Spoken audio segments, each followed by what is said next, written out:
میرے سلسلے کے امام حضرت شاہ نقشبند بخاری علیہ رحمہ، آپ سے کسی نے کہا تھا حضرت آپ کی کوئی کرامت، تو آپ کہنے لگے میاں اس سے بڑی کرامت اور کیا ہوگی، اتنے گناہوں کے باوجود زمین پہ چل رہا ہوں اور زمین مجھے اپنے اندر دنسا نہیں لیتی، یہ میری کرامت نہیں تو اور کیا ہے۔ ایک شخص مطاف کی وادی میں کنکروں پہ پیشانی رکھ کے زاروں کی طرح رو رہا تھا اور دعا کیا مانگ رہا تھا، کہہ رہا تھا اللہ مجھے معاف کر دے، قیامت کے دن بغیر حساب کے بخش دینا، نہیں تو مجھے قیامت کے دن اندھا اٹھانا، میں تیرا تو کیا تیرے بندوں کا سامنا بھی نہیں کر پاؤں گا۔ تو اتنے درد کے ساتھ دعا مانگ رہا تھا کہ ایک شخص سب کچھ چھوڑ کے اس کو دلاسا دینے لگ گیا کہ میاں خیر ہے، اللہ بڑا کریم ہے، تمہیں معاف کر دے گا۔ کچھ لوگ ہیں نا جو اتنے درد سے دعا مانگتے ہیں کہ سینے سے ان کے لیے دعا نکلتی ہے، وہ سب کچھ چھوڑ کے کھڑا ہو گیا کہ اللہ بڑا کریم ہے، رحیم ہے، تمہیں معاف کر دے گا، تو اتنا نہ رو۔ اور وہ بار بار کہتا مالک بغیر حساب کے بخش دینا، نہیں تو قیامت کے دن مجھے اندھا اٹھانا۔ اچھا یار، میرے جیسا بدکار شخص، کمینہ شخص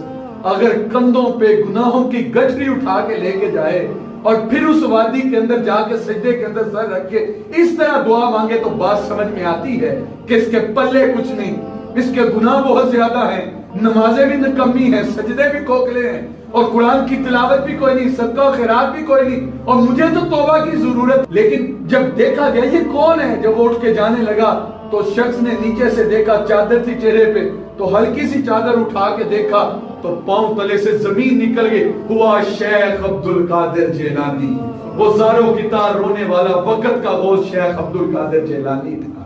یار یہ تو اس قدر ڈرنے والے لوگ تھے، انہوں نے تو اپنے دل کی اصلاح کی تھی اور یہ اپنے دل کی ستھرائی کا انتظام کرتے تھے، اور جو بھی ان کے پاس آیا انہوں نے اس کو رونا سکھایا کہ اپنے آنسوؤں سے اپنے دل کی صفائی کرو، اپنے اندر اتر کے دیکھو ہمارے اندر کتنے میل ہیں۔ یار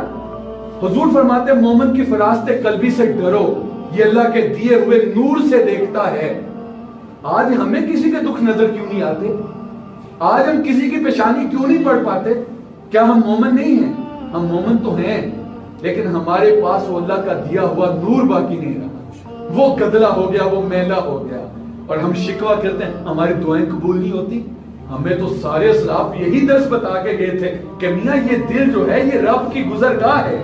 یہ رب کا حجرہ، اے دل حجرہ رب سچے دا تے پا فقیرہ جاتی ہوں، یہ تو اللہ کا حجرہ تھا۔ اسی لیے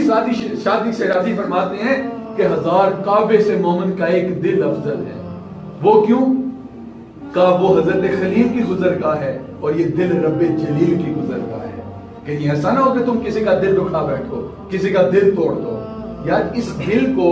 جب اس دل کے اندر اللہ نے آنا تھا، اللہ کے نور کی تجلیات نے آنا تھا، تو ہمارے دل گدلے کیوں، ہمارے دل میلے کیوں؟ کبھی ہم نے اس قدر اپنے اندر اتر کے دیکھا؟ ہم نے سوچا؟ ہم نے کبھی اپنے آپ کو سدھارنے کی کوشش نہیں کی؟ ہم نے کبھی اپنے گناہوں سے لدے ہوئے بدن کو جنبش ہی نہیں دی؟ اور ہم نے کبھی آنکھوں سے آنسوں کا خراج پیش ہی نہیں کیا؟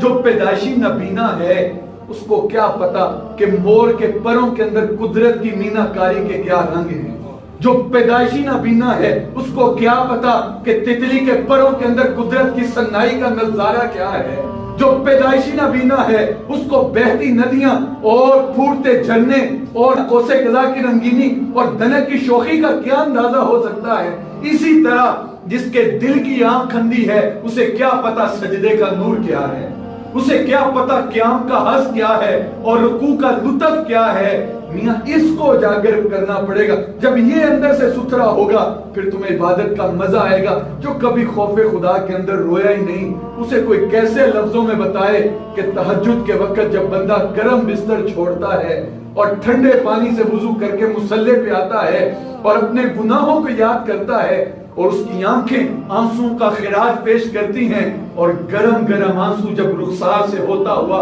مصلی پہ جذب ہوتا ہے اور کوئی دیکھ نہیں رہا ہوتا، لیکن اس یقین کے ساتھ وہ اپنے سارے گناہ دہراتا ہے کہ میرا رب مجھے معاف کرنے والا ہے، تو جو لطف اس کو ملتا ہے اس کا اندازہ کیسے کیا جا سکتا ہے؟ تو یہ دل کیسے ستھرا ہوگا؟ یار ہمارے ہاں کوئی مہمان آئے تو ہم گھر کی صفائی کرتے ہیں، اور اگر ہمیں پتا ہو کہ مہمان بہت زیادہ نفیس ہے، وہ نزاکت کا حامل ہے، تو ہم اس قدر گھر کی صفائی کرتے ہیں۔ تو مجھے بتائیے جس گھر میں رب نے آنا تھا اس کے اندر نفرتیں پلتی رہی،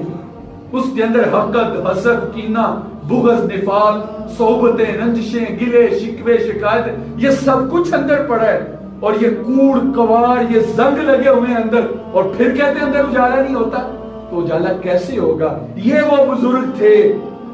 جو کہتے تھے اپنے آپ کو سنوارو، اپنے باطن کو ستھرا کرو، تمہارا ظاہر خود بخود پاکیزہ ہوگا۔ جب تمہارا دل ستھرا ہوگا تو تمہاری پیشانی پہ نور چمکے گا، تمہاری پیشانی کشادہ ہوگی، اور تمہارا چہرہ منور ہوگا۔ اب ان سے پوچھ لیتے ہیں کہ حضور ہمیں بتائیے، آپ کے قدموں میں بیٹھ کے خواجہ معین الدین چشتی اجمیری نے چلا کیا تھا، اور وہ سب کچھ آپ کے قدموں سے حاصل کر کے گئے، اور آج بھی سارے ولی آپ کی قبر کو بوسہ دینا یہ اپنے لیے اعزاز کی بات سمجھتے ہیں، تو پھر ہمیں بتائیے نا کہ ہم اپنے دل کی صفائی کیسے کریں؟ تو فرماتے ہیں کہ حسن اخلاق کا جھاڑو لے کے اپنے دل نگری میں بھی اترو، اور آنسوؤں کا چھڑکاؤ کرو، اور رات کے پچھلے پہر اٹھ کے مصلی بچھاؤ، اور اللہ کے ذکر کی دھونی بھی سلگاؤ، اور جھاڑو حسن اخلاق کا تمہارے پاس ہے، اس سے اندر کی نفرتیں، بغض، کینہ، سب کچھ دور کرتے چلے جاؤ، اور اللہ کے ذکر کی دھونی سلگ رہی ہے، اور آنکھوں سے آنسوں کا خراج ہے۔ اس لیے مولانا سعدی فرماتے ہیں کہ جہاں پانی گرتا ہے وہاں سبزہ اگتا ہے، جہاں پہ آنسو گرتے ہیں وہاں پہ اللہ کی رحمت اترتی ہے۔ تو کہا تمہاری آنکھیں آنسوں کا خراج پیش کریں، تمہاری زبان اللہ کا ذکر کرے، اور حسن اخلاق کا جھاڑو تمہارے ہاتھ میں ہو، سارے اندھیرے، سارے جو اندر کے غلاظت، گندگی اور کوڑ کباڑ ہے وہ ساری دور کر دو۔ رات کے پچھلے پہر چین سے سو نہ جاؤ، بلکہ کوئی غیبی طاقت آ کے تمہارے دل پہ دستک دے کے میاں تیرے سجدے کا وقت ہو گیا، تیرے ذکر کا وقت ہو گیا۔ اسی لیے میاں صاحب نے کہا تھا رات پوے تے بے دردانو نیند پیاری آوے، تے درد مندانو یاد سجن دی ستے آن جگاوے۔ رات کے پچھلے پہر اٹھ کے تم اپنے دل نگری میں اترو، اور پھر ساری چیزیں اندر سے کوڑ کباڑ دور کر کے، آنسوؤں کا چھڑکاؤ کر کے، حسن اخلاق کا جھاڑو لگا کے، اور اللہ کے نام کی دھنی سلگا کر کے، پھر مالک کی بارگاہ میں اپنے دل کو کشکول بنا کے کھڑا کر لو، اور پھر کہو ساری تمنائیں دل سے رخصت ہو گئیں، مالک اب تو آجا، اب تو خلوت ہو گئی، مالک دیکھ اب تو اور کوئی بھی نہیں ہے، اب تیرے علاوہ میرے دل کے اندر کسی اور کی چاہت نہیں ہے، وہ دنیا کا محبوب ہو، وہ دولت ہو، وہ شہرت ہو، وہ عزت ہو، وہ نفس کا کمینہ پن ہو، مالک سب کو دور کر دیا، صرف ایک تیری آرزو لیے، رات کے اس پچھلے پہر نیند کو چھوڑ کے، بستر کو چھوڑ کے مصلی پہ تیرے لیے آ کے بیٹھا ہوں، مالک اب اپنا قرب بھی عطا کر دے، تو پھر دیکھنا اللہ تمہیں کتنا قرب عطا کرتا ہے۔ اس لیے